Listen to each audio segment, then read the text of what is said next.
This is Other Voices, and I'm Marcello Iaia, the co-publisher of the Altamont Enterprise, and I thought it would be a good idea to turn the microphone on the host. Melissa Hale-Spencer, editor of the Altamont Enterprise, has been recognized among the best opinion writers in the weekly press. This is her 10th time being named among the Golden Dozen. These are awards announced by the International Society of Weekly Newspaper Editors. In the Society's annual contest, opinion writers are judged for their editorial skills and courage, with the best of the top dozen winning the Golden Quill Award, which Melissa won in 2008. Marcello, my co-publisher, talked me into doing a podcast. And I thought it would be best if I was trying to decide who I am, and I looked to a loose leaf notebook I keep of poems. I used to write a poem every single week that kind of crystallized an experience, usually from the newspaper. And I just thought I'd start by reading this because it involves Marcello. He was a young reporter who came to the Enterprise. I don't know, how many years ago was it? Six. No, we've owned the paper for 7 years ago.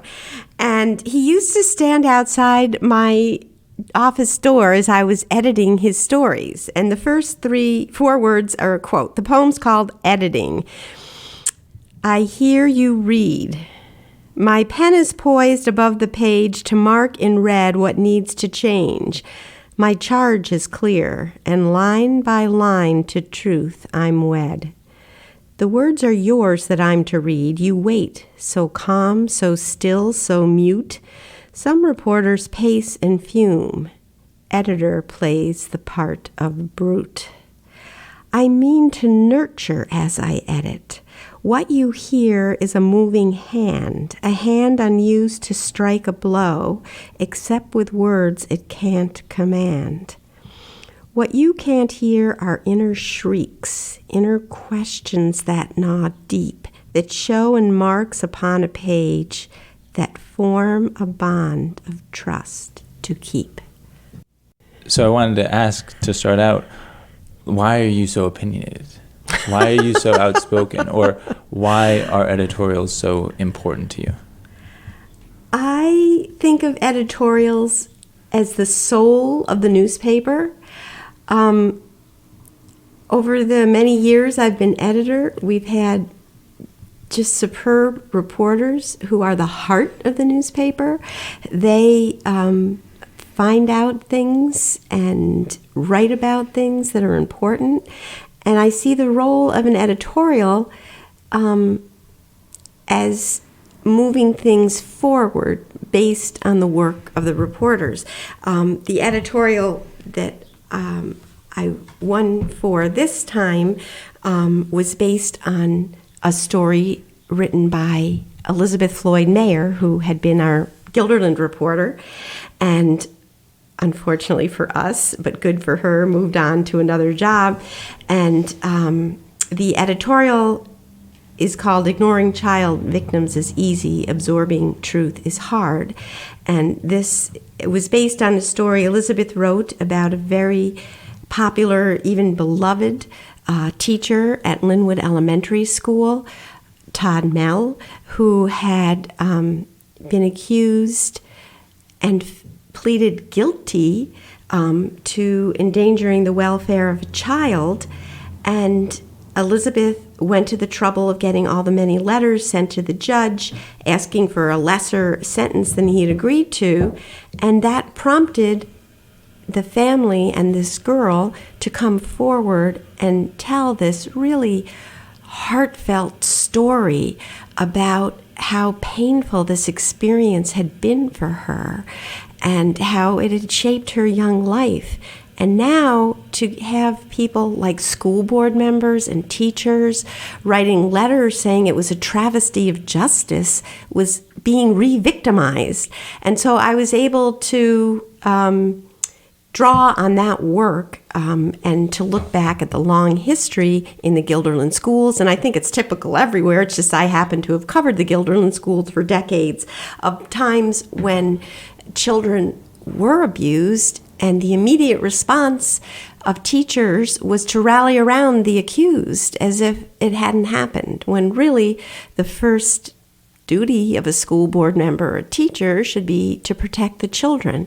And I hope that that editorial had awakened people's thoughts about what it's like to be a victim and to be re-victimized, and to realign their thinking.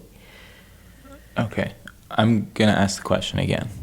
Why is editorial writing so important to you? Do we need a short answer? Doesn't have to have any limit. Okay, because I thought I answered it in my usual roundabout way. I think editorial writing is important to me because it can draw on truth to move people forward. I try to write editorials in a way that aren't just strict condemnation. I try to offer a solution. I try to offer a way forward. I try to offer insight so that it's not necessarily a negative experience. It's easy to write a quick put down in an editorial. It's harder to try to understand all sides and build a coalition that will move people forward. Yeah, I like when editorials, and yours especially, yours may not be like typical of editorial writing across the board, but I like it when they take more of an explanatory tact. And you did that in this editorial, and both from the perspective of how a story is put together and why we make decisions, like getting into the victim's impact statement in that case, and also just explaining how the parts of a story work together. When a reporter's writing an article, it is very much like a report, and in an editorial you are able to be more explanatory. Yes, and I write news stories too every week, so I am very aware when I'm writing news stories of getting all sides, being objective, being fair-minded, and I save my opinion. When I was the Hilltown reporter for years, I used to have a column I wrote, Hilltown Reporter's Notebook, so that I could opine in a separate venue, because I think it's really important, and a lot of general readers don't understand the distinction, but to me, it's an essential one in a newspaper to have the writing from reporters be objective and as fair-minded as we can make it. We all have prejudices. We have to recognize what they are and work very hard to get viewpoints from other sides. I face that myself when I write. I was once writing about a sex offender who had nowhere to go and attempted suicide. And I realized I was prejudiced against a sex offender, just the idea of it, and went to great lengths into a locked ward at Ellis Hospital to be able to talk to him and hear his side of the story. And I think, when I'm writing news, I do that. When I'm writing opinion, I also try to see all sides, but I try to pick out a path that I think is the right one. As you said, readers are sometimes confused or not understanding the difference between an editorial or a column or a letter to the editor. So I wanted to ask you, what is the nature or difference of an editorial?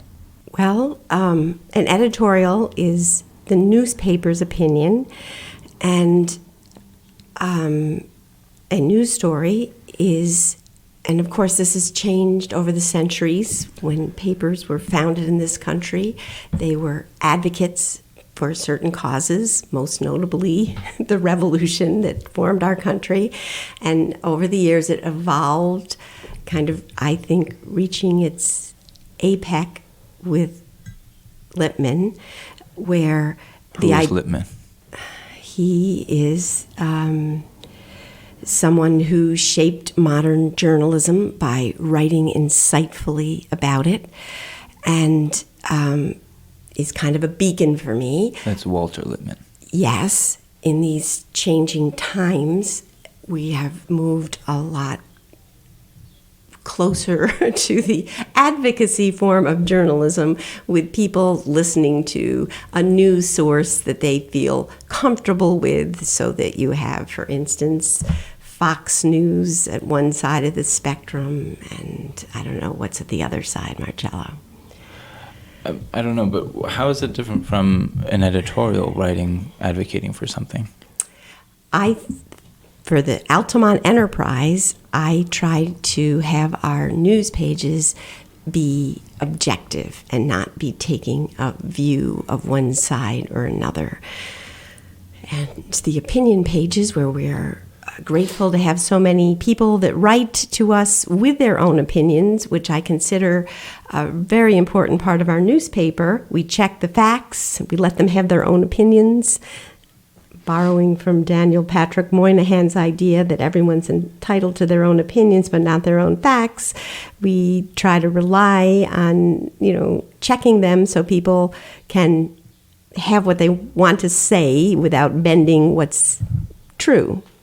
And every week we spend a lot of time on that, and we lay them out on separate pages, and we label the pages clearly, and we hope that people understand the difference. And I think the dialogue on our pages is wonderful. We have people who are leaders, school superintendents, and town leaders, mayors writing us, and we even like the ones that are critical. We had a very critical letter this week from the Altamont mayor, because it shows that it's a forum that matters. It shows that people are reading what we write, and it matters, and they're giving their views on it. And that is the way, especially in a society like we have today in the United States, that has become so partisan and so split, to have a common meeting ground where people can exchange their views and ideas with the hope of understanding the other viewpoints. What do you mean when you say the news coverage is objective? If you're saying the newspaper, has the editorial, which is not objective, meaning it isn't partisan, meaning it is trying to find the truth. That's the motto that our paper has had for decades. We seek the truth and print it, trying to find out as best we can what the truth is. Okay. You have a lot of these strongly worded confrontational editorials. Can you just talk about any personal fallout that this produces? Does this come up in your personal life in any way? Yes, it comes up in my personal life all the time. The Enterprise sort of is my life. Back in the days when I used to go grocery shopping, I would be accosted in the aisles many times. It would be met at the post office. I would be, people challenge your ideas and want to talk about them, and I think that's great. It's one of the things I like about a weekly newspaper. People can come in and bang their fists on your desk and talk to you, and it's one of the things I miss during the coronavirus isolation is, not hearing the feedback on, we get them in letters. We get a lot of letters, so that's good, but the personal interaction just, is shut down. Mm-hmm. I wanted to talk about your biography, your development. How did you actually come into journalism in a long-term sense? I know, and I think other people know your father was a journalist, and I grew up with conversations around the dinner table about journalism. My father was passionate about his work.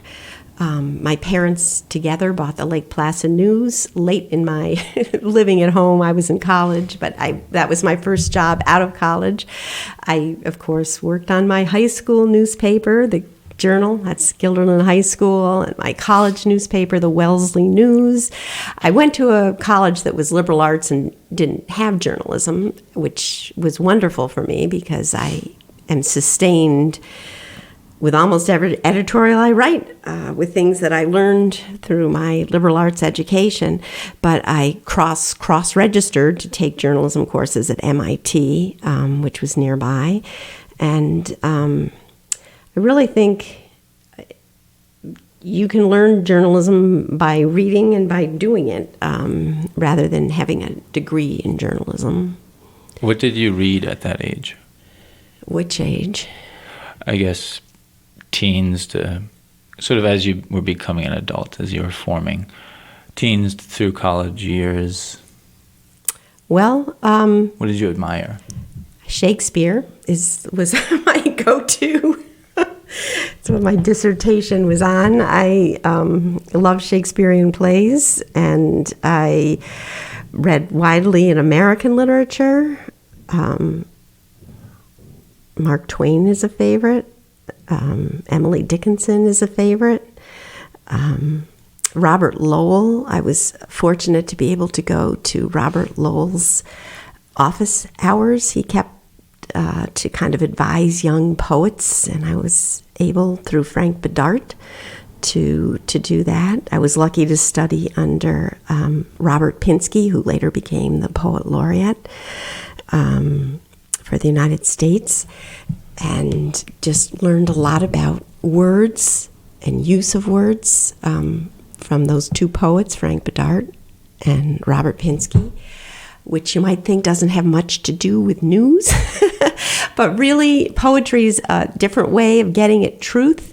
And my daughter Saranac is telling me I should write my editorials more like my poems all the time because they're shorter and more pointed. And in fact, I laughed at what the judge said when I was awarded this year's Golden Dozen from the International Society of Weekly Newspaper Editors. He wrote, "This entry is far too long for an editorial. And yet, I'm not sure it could have been told as well in shorter form. It details a long hidden story of sexual abuse, etc., etc." So I know frequently people tell me, the editorial page, it's what they read in the paper, but it's not a typical editorial because of its length. But what about nonfiction, like what newspapers or magazines or things along those lines did you read? I've been a lifelong reader of The New Yorker ever since I was maybe 10 or 12, and I continued to read that through those youthful years. There was something I read regularly that doesn't exist anymore. It was called The National Observer, and it put together kind of the week's news in a way that was insightful and good to read. My college days were before there was online, so you had to be able to afford a subscription. So I didn't. Now, of course, like everyone else, I have a subscription to the New York Times, but then I would only be able to read it in the library. Trying to think of other publications I read regularly. They were more scholarly, I guess, than general news. As a kid, I loved Life magazine. It had more to do with its layout and pictures, I think, although I read it as well. It was just this large format magazine with these pictures that I can still see some of them in my mind's eye. It was a way of capturing news visually that really had resonance. Did you tell me once that the National Observer sort of influenced the sensibility or the style of your editorial writing, that you like that specifically for its opinion writing? I don't remember saying that. I don't know. Okay. How did you get into journalism was my original question. Beyond the fact that my father. It was really my father. But I mean, as a career, you originally wanted to be a poet.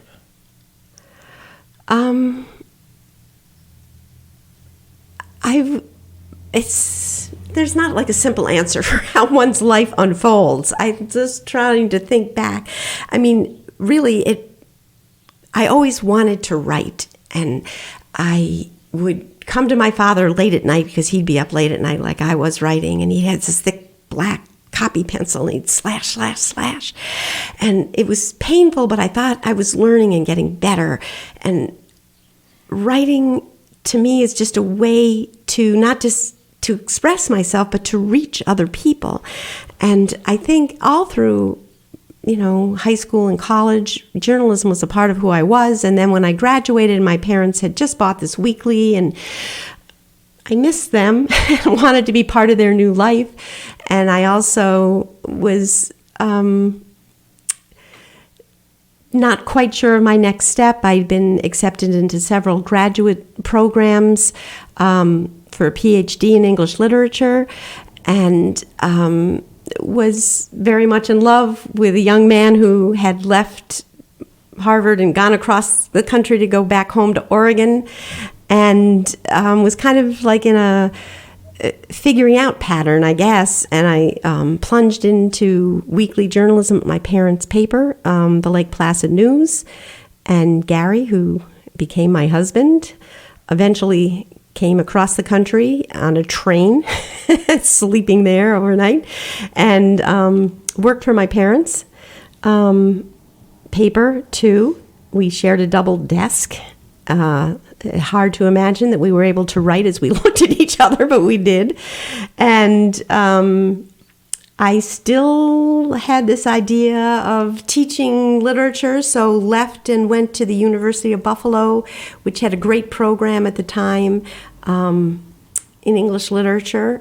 And then after we married, Gary was sent to cover Albany, and I came here to be with him, of course, and we had one young child then and another on the way, and I thought it would be nice while I was just, around my children. I stupidly thought a weekly newspaper would be somehow less demanding, I don't know, and I'd be able to spend more time with my children, and ended up working for the Altamont Enterprise under Jim Gardner for decades, and just brought my children with me a lot.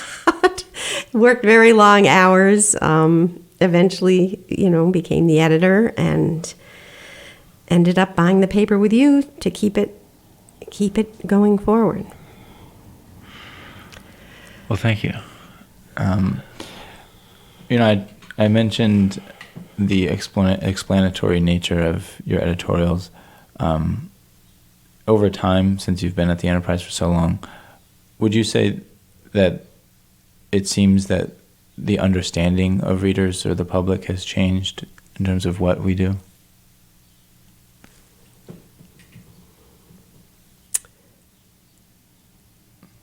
I have no way of knowing. I'd like to think we've changed some things. I know over 30 years ago, when I first thought it was important to cover suicide, we got a lot of backlash and people thinking that we shouldn't be writing about it. The other news media didn't. And I thought it shouldn't be treated differently than any other really disease, mental health issue. And trying, over the years to do those stories in a sensitive way when the families were interested in letting people know who the person was who had died, and the value of that person's life. And I felt like in some ways it had really opened up a discussion, so that more recently, when school districts have had to deal with suicides, they've been more open. And there's certain topics like that I feel our newspaper may have made a real difference. Some things you can see they're concrete. Like one of my favorite examples is when the Burn Knox Westerlo track funding ran out and the project wasn't finished, and I editorialized on it, and one of our readers had a bulldozer and he organized people to get out and finish the track, and you can see like a clear actual accomplishment from what your words have done. But other things you just don't know. It's amorphous. You're sending out your message and hoping over the years it influences people, but there's no measurable way. I know you and I have a lot of debate and discussion because things can be measured on the website and, clicks of people reading and knowing those things. But there are other things that are just, I think, unmeasurable. Yes. In your editorial, that is the subject of this award, you go through the many years just within the Golden School District of similar cases where the initial reaction to a teacher or some person on the school staff, being accused of something inappropriate or sexual in nature, is disbelief by the public and by school administrators. They kind of immediately defend the person who's been accused. And that's also, in a way, a theme of the Me Too movement, which you mentioned in the editorial. And I think within the context of the last few years, some people might argue that the Me Too movement represents progress, a move forward, and a shift in society relating to those kinds of situations. But in the editorial, going through those many situations just within the Golden School District, one is almost left with the impression that that's not the case. Can you just take a long arc view of local stories, and do you think that things have changed at all, just in terms of the public reaction and perception of those cases? Well, we've certainly covered a lot of cases of abuse over the years. When I started, there was a sense that domestic violence was a family matter, which of course, fortunately, has changed legally. A victim, when she calls the police, now can't say, "Oh, I fell down the stairs." Police have to follow through, which is a good thing. But we did a story even with a teenager who said she was repeatedly sodomized by her father, and because of it was a wonderful reporter we had at the time, Nicole Faybar, because of her stories and our editorials, she did get a grand jury hearing. There had been a sense, and I think the Me Too movement was long overdue, but I think also the point in the editorial was one of the letter writers, a school board member, had compared it to the Tawana Brawley and the Duke lacrosse team, those cases, and that was very, very different because it hadn't been through the legal system, those cases. With Brawley, when it got to the legal system, they found that she may have created the attack herself, and with the North Carolina Attorney General dropping the Duke case, it was because they were innocent. Whereas in this case, with Todd Mell, he had pleaded guilty. So he had been investigated by Guilderland police, and as the Attorney General's office told us, the police had probable cause to arrest him based on the reported conduct, and he pleaded guilty. So after going through that legal process, to then have people say, this is a travesty of justice, he didn't do it, it's the Me Too movement overreaction, is entirely different. Okay. I remember Jean Forty coming into our newsroom, and as she was waiting to speak with you, said to me she's amazed every week that there's an editorial, sort of saying, how does she come up with it? So I just thought I'd ask you, what is your process? How do you manage to write about something every week? Well, I consider it a privilege to be able to write about something every week, and sometimes I have too many ideas and I have to pick one. Other times it all depends on what's happening in terms of what we're covering as a newspaper, and I try not to do editorials on topics that are largely editorialized on. We're local, and I try to make sure it has a local root. I certainly have a lot of opinions on state and national issues, but I've tried to always root it in something that has a local application. I don't have a specific method for coming up with the ideas. I didn't know Jean Forty had asked that. She's somebody I certainly admire and miss her. She was such an energetic, community-oriented person, and I really try in the editorials, I dislike it when readers, and it's a common comment, not just our readers, but everywhere, can't you do a positive story? I don't think there's positive or negative. I think there's just news, and you do it as fairly as you can. And with the editorials, again, I don't try to be positive or negative, but I try to further understanding, and when I can, to come up with a solution or a clear course of action that would improve whatever it is I'm writing about. Okay, is there anything else you'd like to say? I would like to say that I'm very grateful to our readers. I've always been grateful to our readers. We always have them in the front of our mind when we write our stories, when we write our editorials. But since the coronavirus and the shutdown and the lack of advertising, I have been moved to tears just reading the things people have written us, and sending money when they don't have much themselves, because they value not just the kind of reporting that we do, but the forum that we provide, so that in a time when the country is so divided, people can come together and work to make a better community. And it's not always pleasant. You can certainly tell when you get angry letters about stories we've written, which we do, that it's a painful process to reveal the truth. It's a painful process to let people see themselves. When I speak in classrooms and they ask, what tools do you use? I metaphorically say a mirror and a torch, because we hold up a mirror for people to see who they are, and we shine a light in places that might otherwise not be seen.